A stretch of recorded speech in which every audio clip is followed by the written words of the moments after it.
Delicious pork wontons and spicy chili oil are a type of Chinese dumpling that originated from Sichuan province. Made with thin square wrappers and a tender pork filling, they're boiled and tossed in a spicy chili oil. There are tons of ways to make them, and I'm going to show you one of them. Welcome to Anita's kitchen, where we're making pork wontons in spicy chili oil. Let's make the spicy chili oil. On a low heat in a dry pan, we're going to toast 3 tablespoons of sesame seeds. Keep an eye on them to make sure nothing burns, so adjust the heat if you need to. Stir often, and when the white sesame seeds turn golden, remove from the heat and add to a bowl. Now for the aromatics and spices. To the same pan over low heat, add 2 star anise, 1 cinnamon stick, 1 tablespoon Sichuan peppercorns, 1 to 2 dried bay leaves, and 2 cloves. Toast until it smells amazing. Then add 3 sliced green onions and some rough chopped garlic and ginger. You don't need to peel them, we're just using them for flavor. Sauté for about 1 to 2 minutes or until the aromatics char lightly, and then set aside. Now let's heat the oil. Pour 1 cup of neutral oil into a cold, dry small pot and turn the heat to a medium-low. I'm using canola oil, but vegetable or peanut oil also works well. Add the spices and the aromatics and stir. Heat for 10 minutes, but don't let the oil boil or get too hot. So adjust accordingly and stir often. While the oil heats, to a heat-proof bowl, add 2 tablespoons Gochugaru flakes, the toasted sesame seeds, 1 teaspoon sugar, half teaspoon salt, and 1/4 teaspoon MSG, and give it all a good stir. Now back to the oil. After 10 minutes, turn the heat off and pour the hot oil through a strainer into the bowl we just prepared. Use the spoon to press the aromatics to get all the oil. Stir everything, and yes, it gets messy. To up the flavor, add 1 tablespoon of Chinese black vinegar and stir. Now let's make the wontons. These wontons are so easy to make. I started with 2 green onions, but decided to add a third. Separate the white and green ends.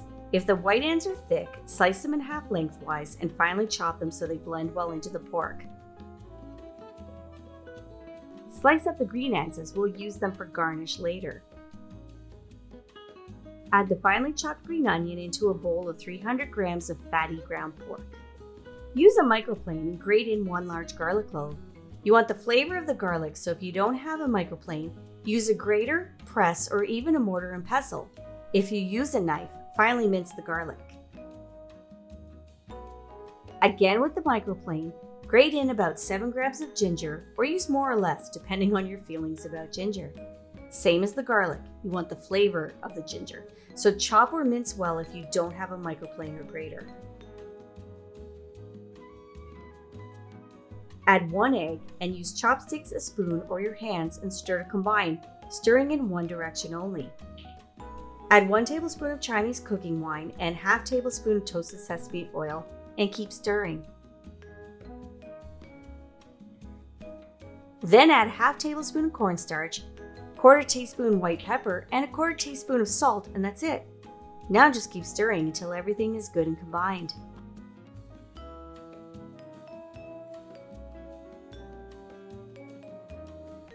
Now let's wrap the wontons. Prep everything before you begin. I'm using store-bought wonton wrappers. Keep them in the packaging and keep them covered so they don't dry out. I have a little wooden spoon for the filling and a little bowl of water to help seal the wontons. Place a wrapper in the center of your non-dominant hand. Add a little more than half tablespoon of the filling in the center. Dip a finger in the water and run it along the edges of the wrapper. Then fold into a triangle and pinch the top. Do your best to meet up the sides and pinch to seal and squeeze out all the air.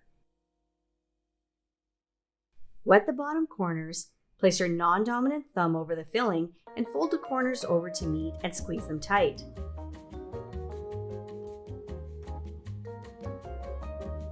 Place on a parchment paper lined baking sheet. Now from a different angle. I'm left-handed, so hope this doesn't look too weird.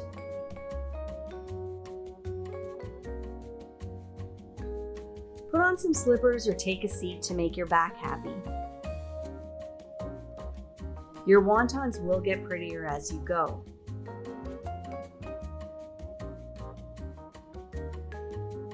And I flipped the shot so all you right-handed people can see how it's done. Now finish the rest.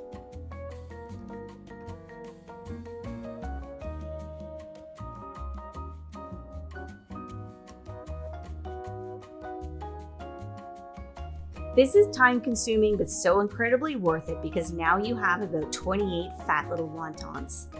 Set aside what you're planning to cook now, then cover the rest with plastic wrap and place in the freezer overnight.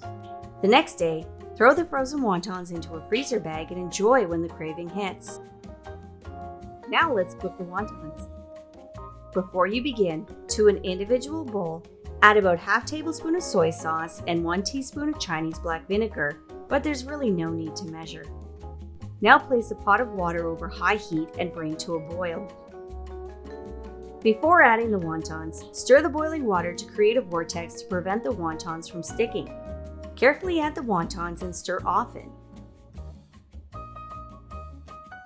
When the water returns to a boil, add about a quarter cup of cold water and stir. This slows the cooking of the dough so it doesn't break apart as the raw filling cooks. Adjust the amount of water based on the size of the pot. Keep stirring, and when it returns to a boil, add more cold water and keep stirring. Do this one more time. When the wontons float to the top, they are ready. This took about 4 to 5 minutes. It will take a little longer if you are boiling them from frozen. Remove the wontons and add them to the bowl. Now let's eat.